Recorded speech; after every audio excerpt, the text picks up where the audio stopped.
Mulheres que mudaram eras, de Márcia Silva. Continuando no capítulo 5, hoje vamos iniciar o tópico 1, o tempo de Gerar.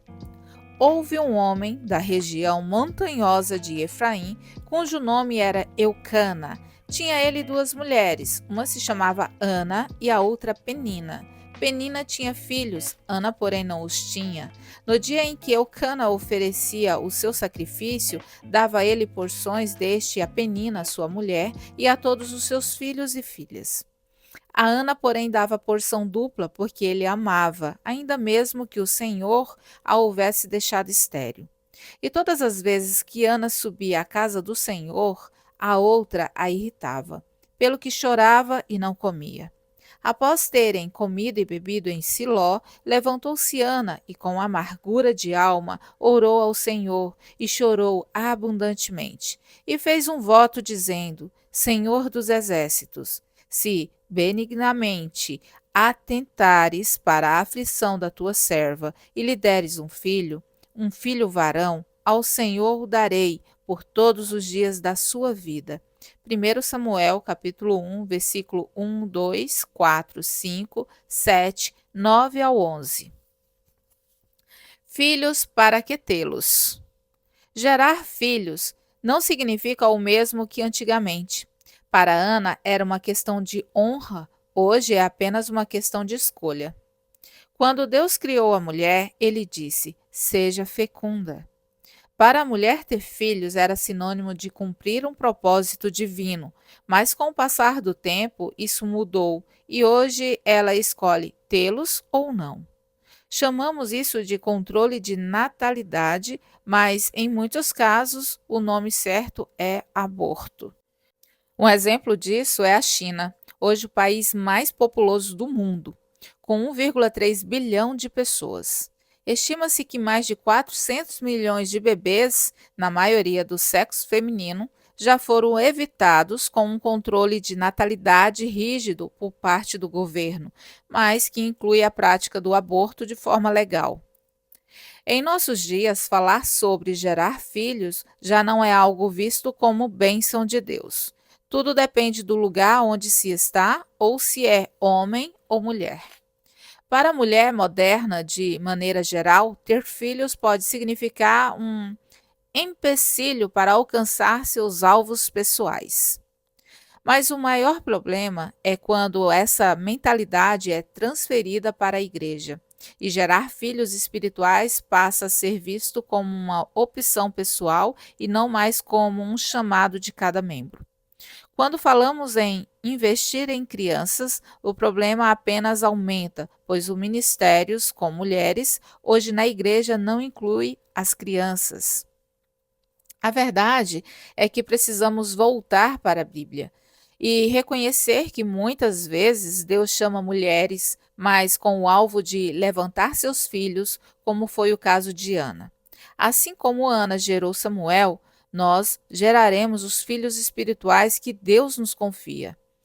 Como isso acontece? Uma mensagem para refletir. Muitas vezes Deus chama mulheres, mas com o alvo de levantar seus filhos, como foi o caso de Ana. Vamos falar aqui sobre o inconformismo. Eu sou mulher atribulada de espírito, 1 Samuel capítulo 1, versículo 15. Ana se autodenomina uma mulher atribulada de espírito, mas o que vem a ser isso? A palavra atribulada no original significa obstinada. Ana era obstinada, decidida a ser mãe. Aparentemente, ela estava bem, tinha um marido, uma boa casa, uma posição confortável, mas Deus começou a mover dentro dela através do inconformismo. Você precisa aprender a discernir essas sensações em seu espírito. Às vezes, tudo parece estar bem, mas surge em você uma sensação de insatisfação. Quando isso acontecer, vá orar. Pode ser algo vindo de Deus, como aconteceu com Ana. É assim que Deus se move em nós. Quando Ele quer realizar algo mais em nossa vida, começamos a ficar insatisfeitas com aquilo que já temos alcançado. No verso 5, lemos: ainda mesmo que o Senhor a houvesse deixado estéril. Essa afirmação não significa que Deus não queira lhe dar filhos, mas que havia permitido esse tempo de esterilidade para gerar em Ana um clamor diante dele. Muitas mulheres não precisam orar para ter filhos, mas as Anas, sim, pois esses filhos não são para elas, mas para um propósito maior em Deus. Antes de Deus falar comigo sobre o ministérios com criança, senti um forte desejo de orar para saber qual era o propósito de Deus para a minha vida. Eu já era esposa de pastor, já estava trabalhando em muitas áreas na igreja, mas dentro de mim havia um desejo de orar para ter uma palavra específica da parte de Deus. Não era um sentimento natural, mas Deus se movendo em meu espírito. Eu não estava fazendo nada errado, mas havia algo que Deus queria gerar através de mim e eu precisava discernir. É por isso que o inconformismo precisa ser aliado à oração para gerar discernimento.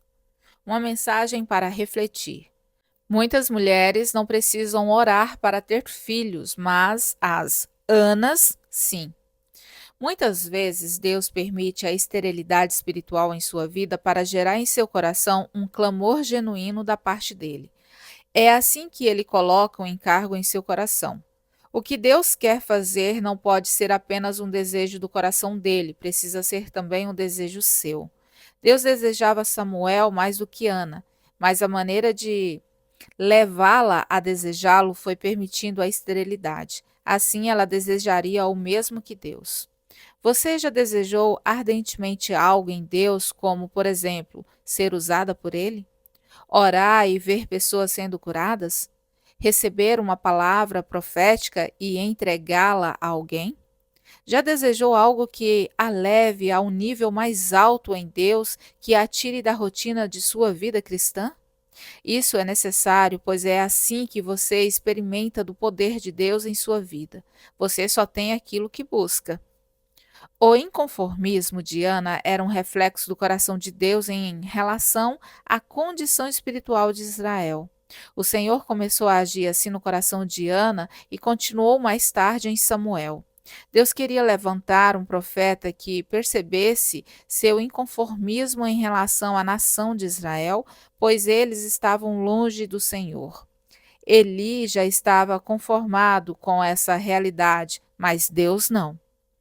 Ana alterou a história de Israel quando se mostrou inconformada com sua esterilidade física, o que era uma figura de condição espiritual da nação. O resultado é que Ana tornou-se fecunda e a nação de Israel experimentou um mover de Deus. Você é uma mulher conformada ou inconformada com o que já alcançou em Deus? Será que Deus pode encontrar espaço em seu coração para gerar filhos espirituais? Eu não creio que a esterilidade espiritual se aplique apenas àqueles que estão acomodados na igreja, mas também aos que estão fazendo coisas, mas não estão gerando segundo a vontade de Deus. Quando olhamos para a história, vemos que todos aqueles que realizaram algo significativo foram pessoas inconformadas. Povos se tornaram livres, a escravidão foi extinta, nações se tornaram independentes porque tiveram pessoas inconformadas e dispostas a lutar. Uma mensagem para refletir. O que Deus quer fazer não pode ser apenas um desejo do coração dele, precisa ser também um desejo seu. Certa vez, um grande navegador, obstinado por descobrir novas rotas marítimas, foi questionado sobre o porquê de persistir nesse sonho. Ele apontou para as torres e os castelos à sua volta e disse: Vocês estão vendo tudo isso que foi construído?